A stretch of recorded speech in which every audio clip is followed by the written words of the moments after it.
So a lot of these guys will get away with it for 50 plus years too. I mean, you will not 50 find any older years? gang members in America than you will 50? find in any part. Yo, what it do, YouTube, man? I'm not one to waste time, so I'm gonna get straight into it. Today we about to be reacting to the problem with LA gangs. Now, me personally, I don't dibble and dabble in that shit. It's too much shit going on. It's too many rules and it's too much shit with the politics that I don't have time to dig into, especially because I'm not from there, so I don't really get too fucked. I don't really plan on going to Cali, but this ain't about that. Let's see what they talking about. LA, Nick, you know what? I'm trying to clean up my language a little bit in these videos, What you but talking about? Los Angeles gang members. There is nothing the FBI loves more than a gang with some structure. Why?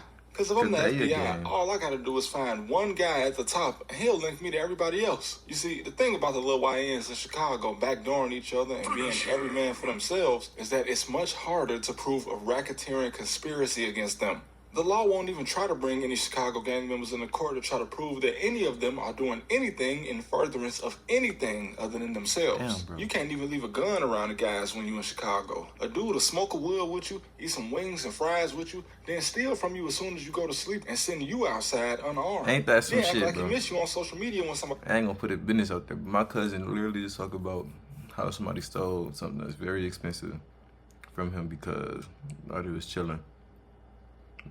He thought he was cool. Woke up, this shit was gone. It get like that, cuz. It get like that. catch you. The difference in LA... At least you left with your life, cuz. I'm talking to you if you watching this shit. is that there's a such thing as a big homie, a violation, and a DP, or discipline. It's such a rigid structure that in some places, that's what LA, DP mean, a grown discipline. man can tell that another makes sense. grown man what he's doing in embarrassment of the gang, and this guy that's being DP will actually take action to clean up his act. And all this is good and well for the community until y'all start shooting at each other. All this structure and discipline becomes pointless when it works against you in the courtroom. Any other organization with these type of rules is just the way it should be. There's no problem. But we put structure in the wrong thing. Why doesn't Chicago, a place some people consider the birthplace of gangs and one of the birthplaces of organized crime in the United States, why is there no gang structure in Chicago? Because when there was, the feds did a sweep and easily dismantled the entire thing until there was no structure left to build on. I remember riding through Washington Park when the Calumet buildings and the other projects were still up that housed this structure. You know what? Hold on, go back. So that's where the Calumet buildings used to be at. If I'm not mistaken, they had Summer Smash there not too long ago. Just looking at how big it is. I know they tore down the Calumet buildings. I don't know which ones is the Calumet. I'm not from there, so I wouldn't know. Let's see. When the Calumet buildings and the other projects were still up that housed this structure, and it was Bentleys and Maybachs riding through the hood. The big guys was making money, and the foot soldiers was being taken advantage of. And this was so the big guys could continue making money. And when the feds came... I was literally just talking about this in the last video I reacted to. I'm not sure if I'm dropping that one first or this one. But it's like, you doing all that hustling. I feel like, bro, motherfuckers on the streets are tricked. That y'all are tricked into believing that it's cool and whatnot. But y'all really just benefiting the motherfuckers that's actually making money, like the kingpins or whatnot, the little, what's that shit called, the mini cartels, I don't know, the Negro tails, whatever you want to talk about, call it. They using y'all to get that shit off. It's like a pyramid scheme. It's all like a pyramid scheme, bro. That's how I see it. Some of these leaders cooperated and told everything. Ain't nobody finna go from riding in Rolls Royces to serving life just to say they was a real nigga. Some guys will, and these guys didn't get out until they had gray hair. And the feds know this. So all they gotta do is offer somebody a deal. You see, when Big U and all those people got snatched, why did 12 of them get out within a couple weeks? Hold on, who got out within a couple weeks? In custody. Big U got out. And the white nigga got out. I don't know who the white nigga is. I only know Big U because it's no jumper. Oh yeah, but I can take a guess. That nigga telling. Why did all those people get their face put on that board under Big U? Gang structure. What? When Loose Cannon decided to expose the guy he was putting in work for, he made one of the smartest moves you can as an enforcer. You can't tell me that the guy at the top has anywhere near the same loyalty that the guys at the bottom have for him. Loose could have made just as much money on YouTube as Big U did in the streets. So he didn't have to be an enforcer at all. And Big U doesn't have to cooperate on anybody in this case to get them boys barbecued. Cause you know, like I know, that them people don't come unless they got you. Why is Loose Cannon talking to Adam 22? Man, that's Durk, man. Action. Jail call from the feds. Hey man, I would say axe. But that nigga, he didn't beat the case, but he got a little plea, so they didn't charge him what they wanted to charge him with. But ask them niggas, man. Hey, get trenches out here, man. Hey. Facing federal time for things you already admitted on this man's show after he said he gave them the tape. This who you talking to? Alright, Brick Baby, you 37 years old. You letting another grown man tell you what you gonna give him from what you stole. Allegedly. It's a lose-lose on both sides, because if you have structure like in LA, you take yourself down in the federal courtroom because all structure is a paper trail. And if there's no structure like in Chicago, your own homie gets you out the way before your ops can. Speaking of paper trail. Bro, it's a lose-lose, because if you go outside gangbanging at the moment, just stop banging. Stop throwing up the G, stop throwing up the BD. Just go find your, go get a job, get your life cleaned up. Go get some money, make your family proud, because you really just wasting your time sitting on that block, sitting in that car, sipping that lean. In a group full of motherfuckers, you could be in a group full of 20 motherfuckers, and two of the 20 will snake you. Get like that, bro.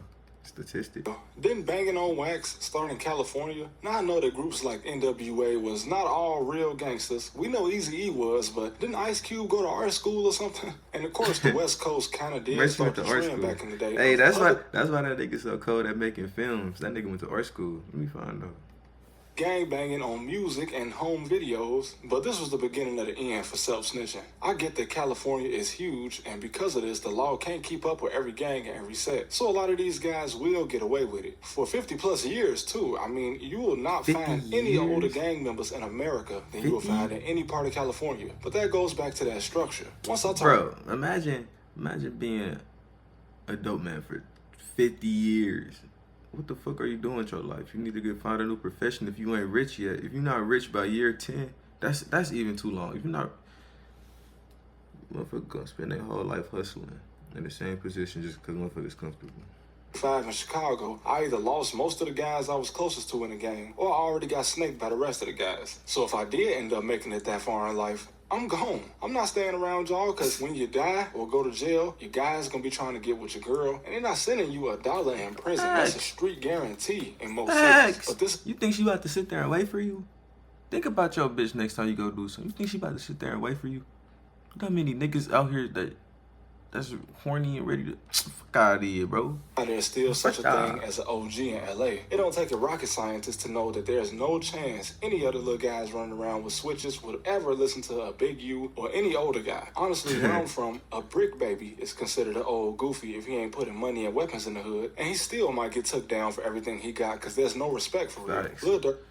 I was literally about to say that, but I'm gonna let him cover on that. That's literally why I paused. I was about to talk about Durk. Go ahead. Allegedly putting money on people in Chicago. Listen, I don't know if y'all know, but allegedly they got recorded jail calls of guys snitching on Durk because he ain't sending money fast enough. Nobody Durk's age is running the streets putting in no work in Chicago. It's the teenagers only. And with teenagers, there's no conscience and no loyalty. Once that Cash App didn't come through, Durk was just another old goofy. And now he's gonna have to probably pay the price for thinking otherwise. And just that little illusion of structure alone was enough to build a Fed case on him. So when you got guys still having gang meetings and extortion calls, sure, the police and the feds will let this go. But once you take it to its full potential, like Big U did, playing with millions of dollars, now the feds just can't let you slide. Because they know what it could turn into. But of course, most guys stay too involved in petty squabbles to become a real enterprise. That's actually kind of fucked up with the feds, but smart, I guess. They let you get so big to the point where you feel untouchable just to touch you. Ain't that some shit, bro? Get the fuck...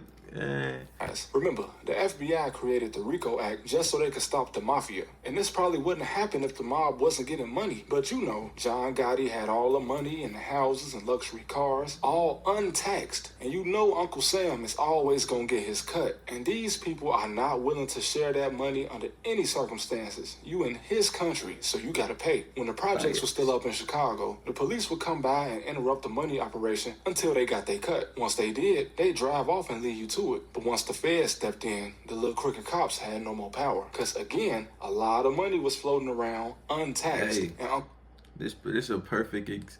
If you haven't watched Raising Kanan, go watch Raising Kanan. The new season, I think it's season 3, season 4. I don't know what season it's on, but the newer season, actually, the middle season, like 2, 3, whatever. Go watch Raising Kanan.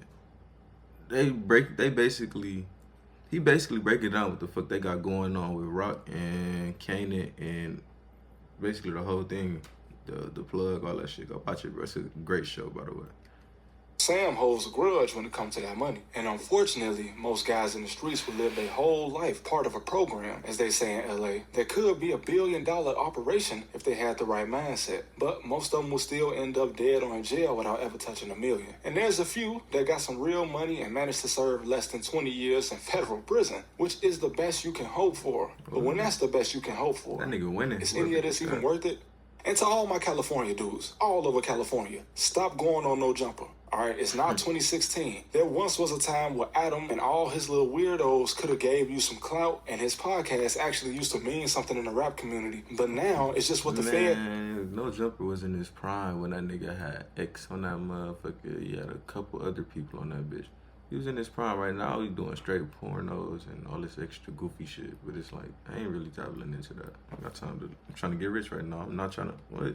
Watch on their lunch breaks. I don't care how many views you get in, man. You could get this out the mud yourself. You don't need no other podcast. You don't need no other platform. You can become your own platform. And shout out to all my new viewers, man. Y'all are the reason that everybody else should know that anything is possible. And I'm still not the type to tell somebody don't get their money. It's just hard for me to get down what they got going on in No Jumper. So I advise all of the Cali. Listen, if no Cali dudes got on their podcast, he wouldn't have one. You understand? And Luce, please stop calling this man. Hey, real quick. Hey, I fucks with how he broke that down, gave y'all a good little summary of what the fuck, and gave y'all a good lesson on what not to do and what to stay away from. I fucks with that. Me personally, I fucks with that. I'm gonna subscribe to the nigga. I fucks with it. But nah, bro, the problem with LA gangs, basically, they going up fucking, they go into No Jumpers to publicly televise the fuck going on in the streets, and that's what they not supposed to do that. That's basically the problem, bro. That's what I see. That's what I got out of this. But nah, let me know what you niggas think down below in the comments. What y'all want to see next? Do y'all believe what he's saying? I believe with it. I agree with what he's saying. It's gonna take.